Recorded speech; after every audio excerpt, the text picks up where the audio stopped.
Good day, all of us. Today, in this discourse, we're going to look at greatness on the wings of aspiration. I'll take it again. Achieving greatness or greatness on the wings of aspiration. Now, we're going to take our reading from the works of James Allen. It says, frequently, the man of passion is most eager to put others right first, but the man of wisdom puts himself right. If a man is anxious to reform the world, let him begin by reforming himself. The reformation does not end with the elimination of sensual elements only. That is its beginning. It ends only when every vain thought and selfish aim is overcome. Short of perfect purity and wisdom, there is still some form of self-slavery or folly which needs to be conquered. On the wings of aspiration, man rises from earth to heaven, from ignorance to knowledge, and from under darkness to the upper light. Without it, he remains a groveling animal, earthly, sensual, and unenlightened and uninspired. Now, in life, we all desire to be great. We all aspire to become the best that we can be. But there's one little snag in the process, and that is that we also have some bad attitude, bad character, or attitude issues or problems which tend to limit us. We have our strength, we have our weakness. Our weakness destroys us without effort. But for our strength to build us, for our strength to make us, we have to build, we have to work on, we have to develop our strength. This is so in life because it's easier to destroy than to build. Okay, let's paint a picture. If you look at maybe a bridge, let's take for instance a bridge that has been built. Now this bridge could be built by 10,000 men in 2 years and it can cost millions of dollars. But this same bridge can be destroyed by one foolish man in less than a day. What does he need? He needs a few dynamite or a few explosives. Put it to 5 or 6 pillars in this bridge, and the bridge goes down in 10 minutes. So the point is, in life, our weakness destroys us more than our strength. If you look at it from other perspective, you don't need effort to gossip about people and spoil or destroy your social reputation. Because the truth is, if you are a good gossip, a lot of intelligent people will avoid you. People will only want to come to you maybe when they want some kind of information from you. But socially, you are at a low level. Now, it doesn't take effort for you to be a fighter. In your workplace, you fight with everybody, you're quarreling with everybody, everybody's your enemy. It doesn't take effort for you to be lousy. You can come to work in the morning and you have your job responsibility, but you prefer to gossip, talk about people, move around, do nothing, gist and laugh. And when your supervisor or manager talks to you and say, hey, you have to do what you're supposed to do, you can have 1,000 reasons why he is stupid, or why he is acting as if the company is his own, or why he will not let you be. But the simple thing is, he's just trying to make you do what you're supposed to do. But because you're lousy, you feel that he's a bad person. It doesn't cost effort. You can just do it. But when it comes to where you want to become good, let's take for instance, you want to become an exceptional staff in your workplace. You want to become an exceptional student where you come out with good grades. You must put in effort. So the truth in life is that for us to achieve the greatness that we aspire to, or for us to achieve that which we have set our minds on, we have to work on our strength and also work on our weakness by eliminating them. If we look at it from the words of Aristotle, he said, an unexamined life is not worth living. But the question is, why do we examine our lives? We examine our lives because we want to become better than who we were yesterday. Okay? So, The first step in this process is that you have to be ready to learn about your weakness so you can transform them to strength. Now, why I say be ready is like, okay, when I was a kid, I was a scout. And one of the things we were taught in scouts was that you have to be ready at all times. You have to be prepared. That's why then we used to say a scout must be prepared and ready. So you have to be ready to learn your weakness. This involves looking into yourself. Sometimes you may have to ask questions from your associates. And sometimes you have to watch how people interact with you. I remember one time I learned something about how I tear papers. It happened when I was in school. One day I just came in from town because that was a new semester. So I traveled back to school. That day, after rearranging, bringing up my stuff from the bag, I was doing something and I wanted to tear out the paper to write something because that was my early days of writing. So my roommate was in the room. I just brought out my paper, put my ruler on top of it, and I tore the paper with speed. But it tore very well. But the way I did it, you think I was fighting with the paper. So he looked at me and he said, "Do you still tear papers like this?" Now, when he said, "Do you still tear papers like this?" I read in between the line. In between the line was still. Still implies that I was tearing papers like this and it is wrong. So it means I have not changed. So I just looked at him and I said, "How do you mean?" He did not explain anything. But I just asked him, how do you mean? He didn't say anything, he just laughed.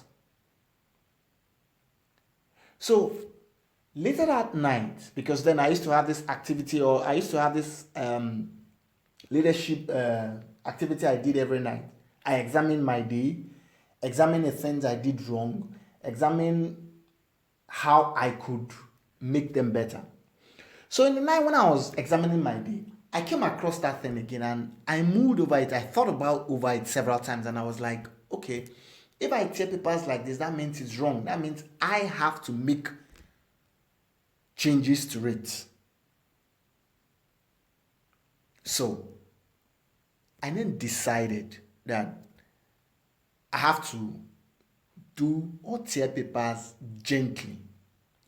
Little did I know that this was going to save me a relationship later in life, over 8 years later. Because I remember once I had a friend. One day she came, she was in my place, so she said I should tear paper for her to use for what she wanted to do. So I folded the paper, I made sure the two edges touched. Then I folded it again because what she needed was a very small piece of paper. Then I carefully tore the paper and gave to her.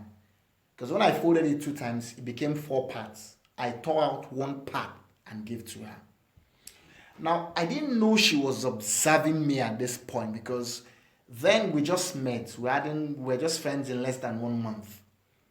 So she was still observing me.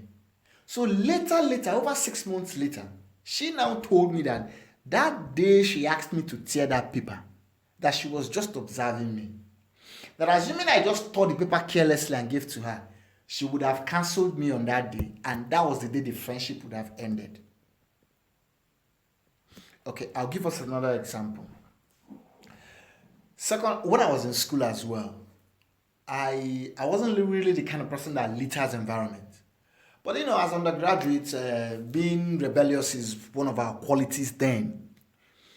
And sometimes when we're in school, we exhibit certain tendencies or certain behaviors that we do not normally exhibit outside. So when we're in class, I did something with paper and I threw it away. I just littered the place. I didn't know one girl, one of my classmates, she was just looking at me. I did it the first time, did it the second time. But the third time I did it, she now asked me that, why are you throwing papers all over the class? I then looked at her and I was like, That doesn't concern me. After all, someone is supposed to sweep this class in the morning and in the evening when we close from school.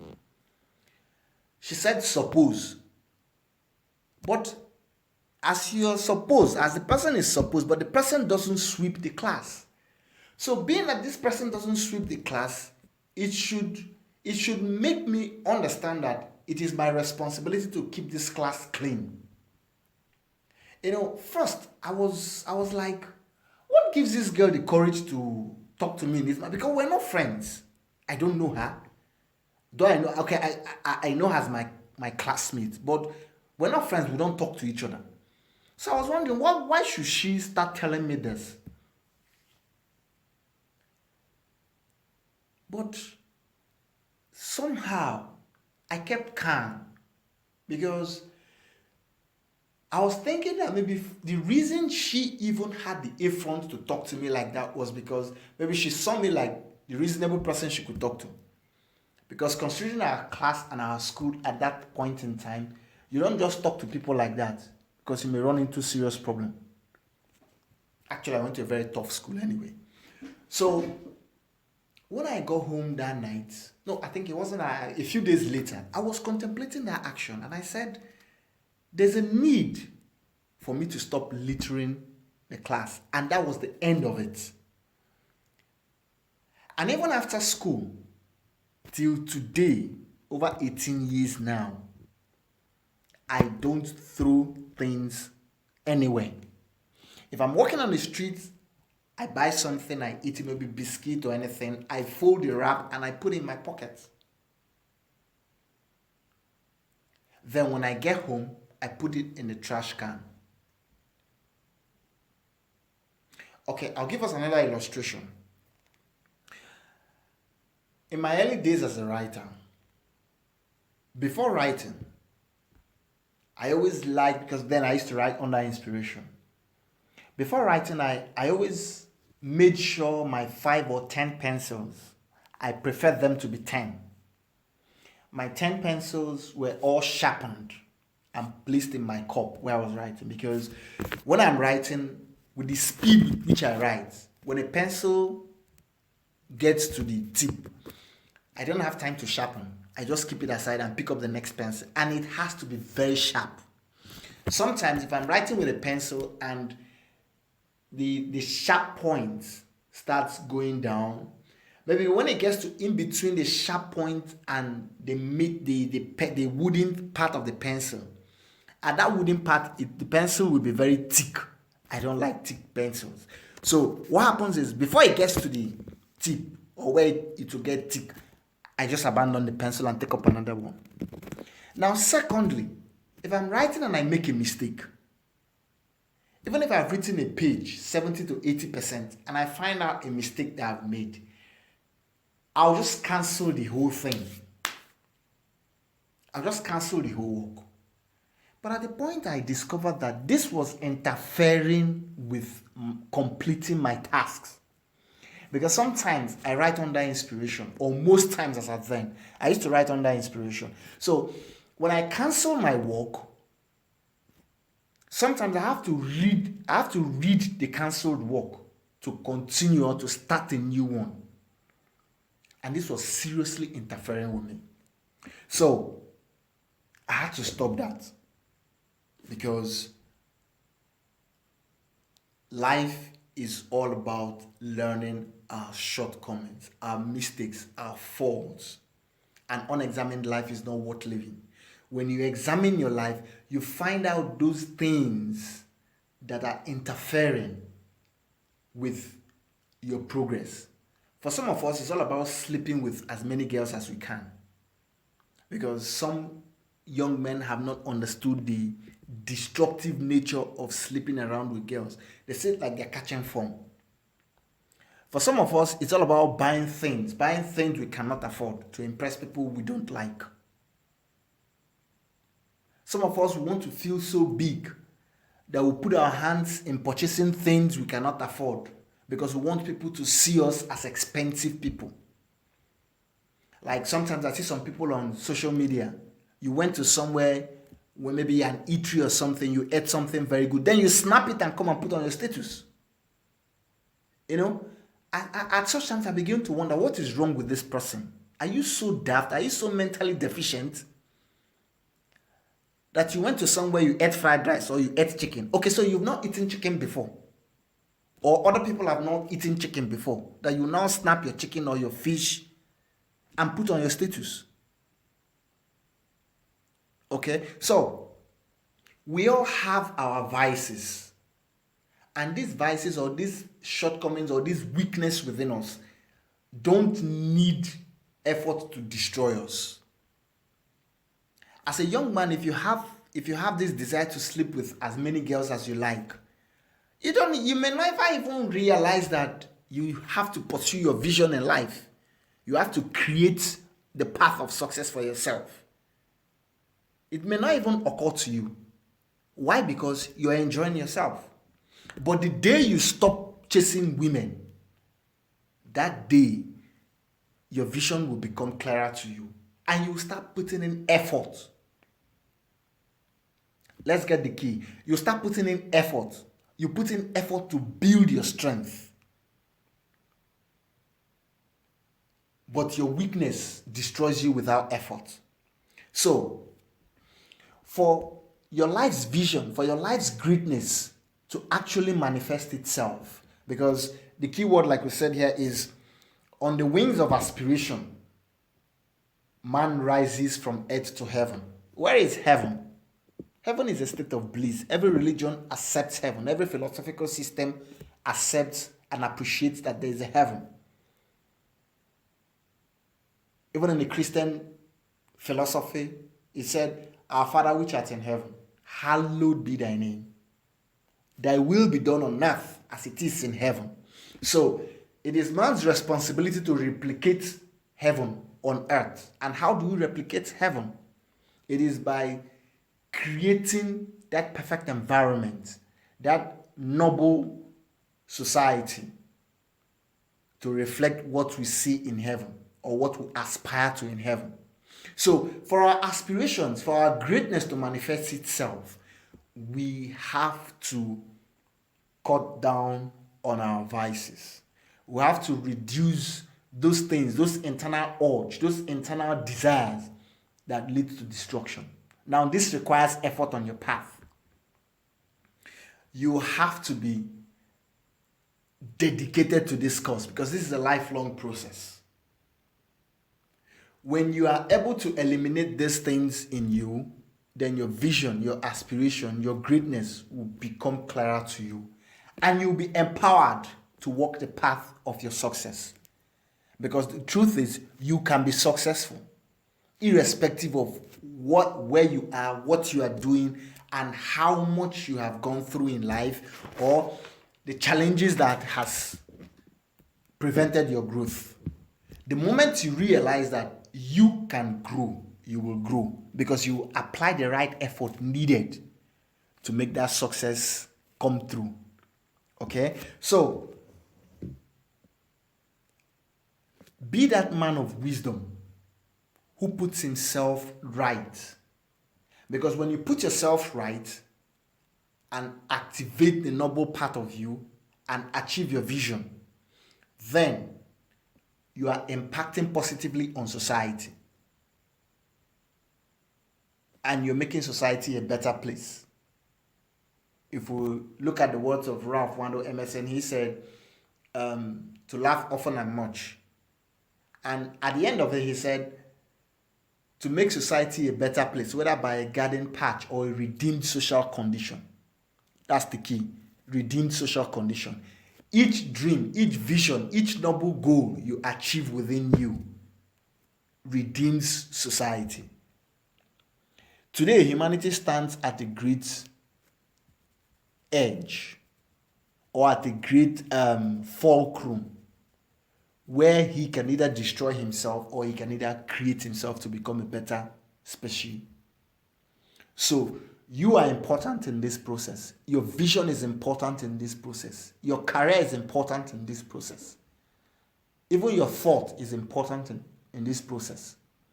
So build yourself, build your strength, and build your greatness so humanity can become better. I believe in you. I believe that you can add great value to humanity and posterity.